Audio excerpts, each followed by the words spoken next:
This is what I try and do if I've got any spare time to get out with my camera. I had no plan other than to just go for a walk and notice what was around me. The biggest piece of advice I could give to anyone in photography is to get out with your camera as much as you can. It doesn't matter where, it doesn't matter when. And I've realised that I've not really been doing this myself recently. And the reason behind that, resistance. Thinking I've not got enough time. The light's crap. There is nothing to shoot. I'm not going to get any good shots, so what's the point? So it's midday on a Wednesday and I've got 1 hour, so I can't really go very far from home. The light is okay, but it's in between grey and harsh. It's pretty uninspiring. The trees haven't got any growth on them yet, but I'm going out with the sole aim to notice things around me and try and capture what I notice on my camera. And that's my only expectation. So I'm hopeful that some good will come of this. These first few images aren't the best, but they're just my warm-up shots. And I think we need shots like this to get us into the zone a little bit. The images I think do get better later on, and I'll go through some of them later in the video and see why they did or didn't work.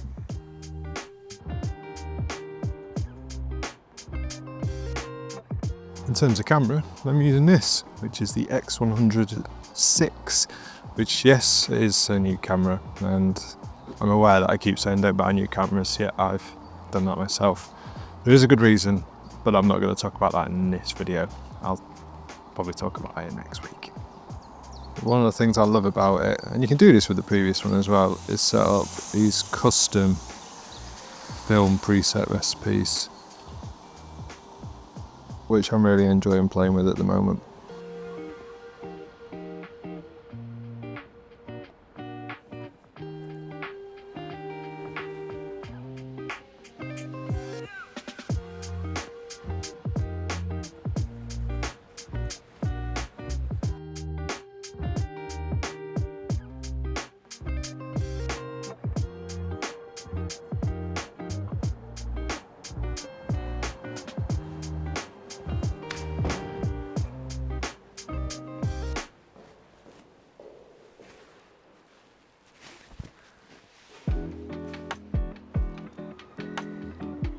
One of the main difficulties with doing something like this is an hour goes really quick when you're looking for stuff and taking pictures. When you're in that present moment, the time flies, but I think hopefully I've already got something that I quite like.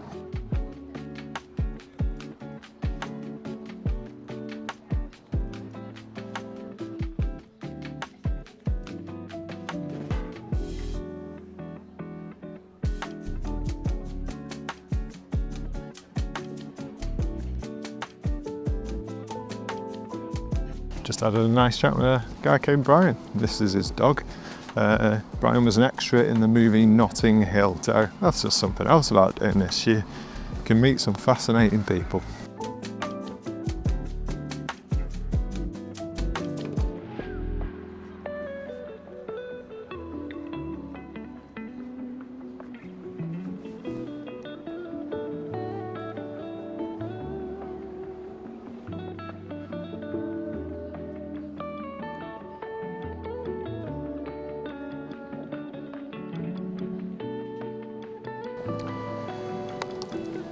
When I'm doing something like this, I think there's always quite a lot of resistance in the lead up to it. And resistance is what can often stop us from going out with our cameras. That can show up in so many forms. Maybe it can make us think, well, there's no point because we're going to get crap photos, or the weather's crap, not today, thankfully. It's maybe too nice, if anything, or it's just a waste of time. And a lot of the time, I think resistance is because of our expectations around what we want to capture. We always want to come back with an image that we like, and it's the fear of having wasted that time and wasted that opportunity and coming back with nothing that we like. So I think that's what stops us really, but it's quite ridiculous really, because if we're sat at home and we don't go out with our cameras, we're not going to get anything we like then either. At least going out and doing things like this gives us that chance, and at worst we learn something. We build that photography micro habit that I think is so important, that getting used to going out again and again and again, so that our creativity and our photography improves and we get closer to that magic 10,000 hours that people talk about, which is where mastery shows up. The only way we're going to get there is by continually going out, not by going out every so often, which is what I think so many photographers do.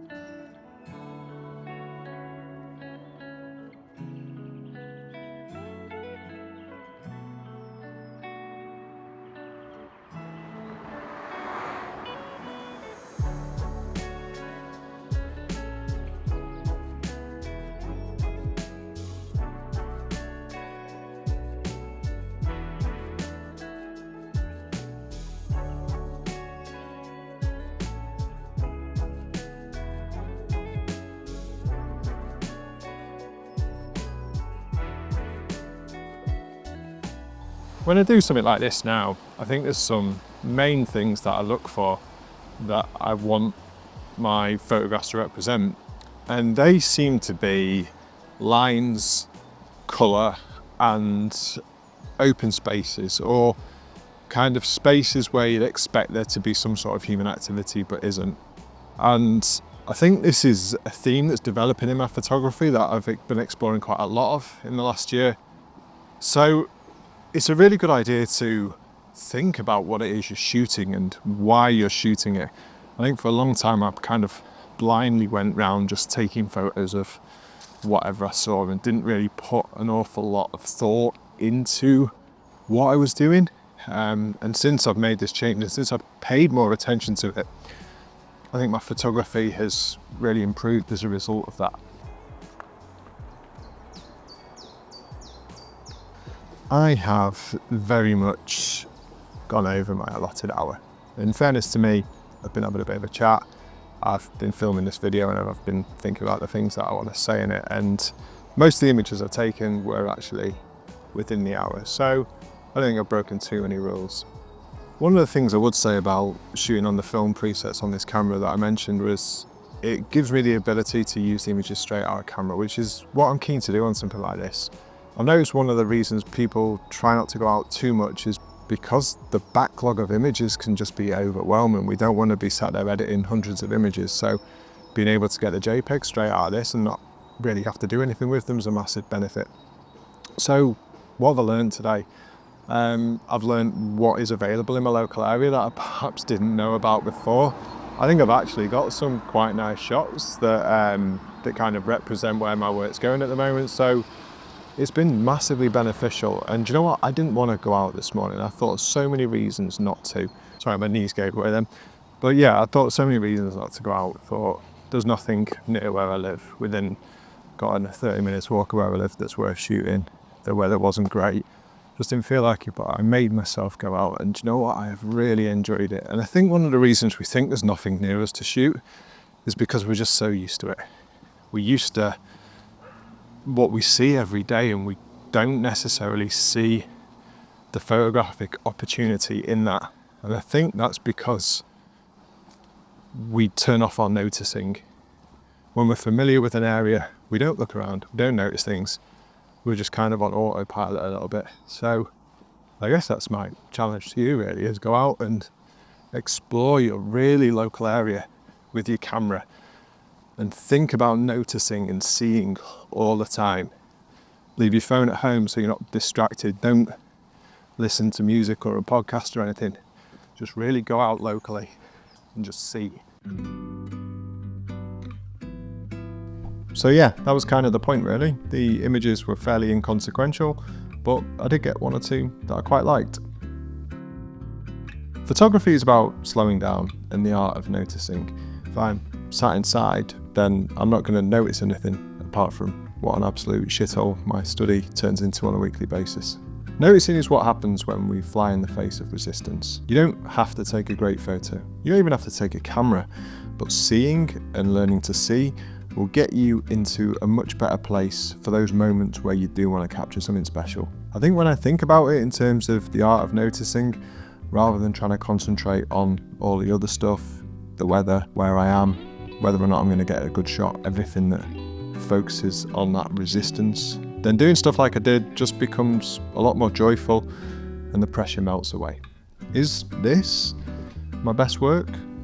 Obviously not, but I feel a lot better for going out and taking these than I have done in a few weeks. I just wanted to run through these really quickly. I think a lot of the ones that I've put crosses next to just ended up being quite boring. The subjects in them just weren't strong enough. The ones with the people I find it hard to connect to. I'm not that comfortable taking images of strangers. I really like the one of the woman kind of leaning backwards and looking at the guy down the alley, but the shot in it itself is just too cluttered, and the focus needs to be on those two people and nothing else. No one's too far away. I really like the ones with strong lighting and strong lines. The one in the stairwell is a particular favourite. And the one with the signpost and the blossom tree behind it, I really like the colour in that one in particular. I also like the colour in the car park shots that I showed, and I think there's some strong lines in these as well. I kind of like how the film simulations that I've put into my Fuji have rendered these. One is I think it's like a Kodak Gold simulation, and the other one is supposed to be a bit like Sunny Still. How these come straight out of the camera is just really nice, and it's just really easy to deal with.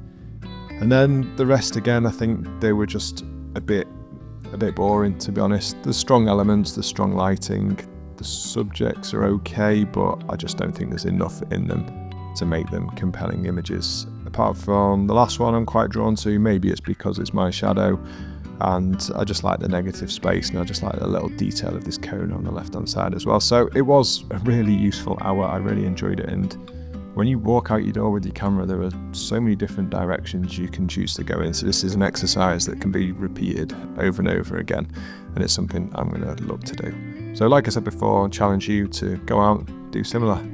Try not to be distracted, try to see, and just try and notice, and let me know how you get on. As ever, thanks for watching, and I'll see you next time.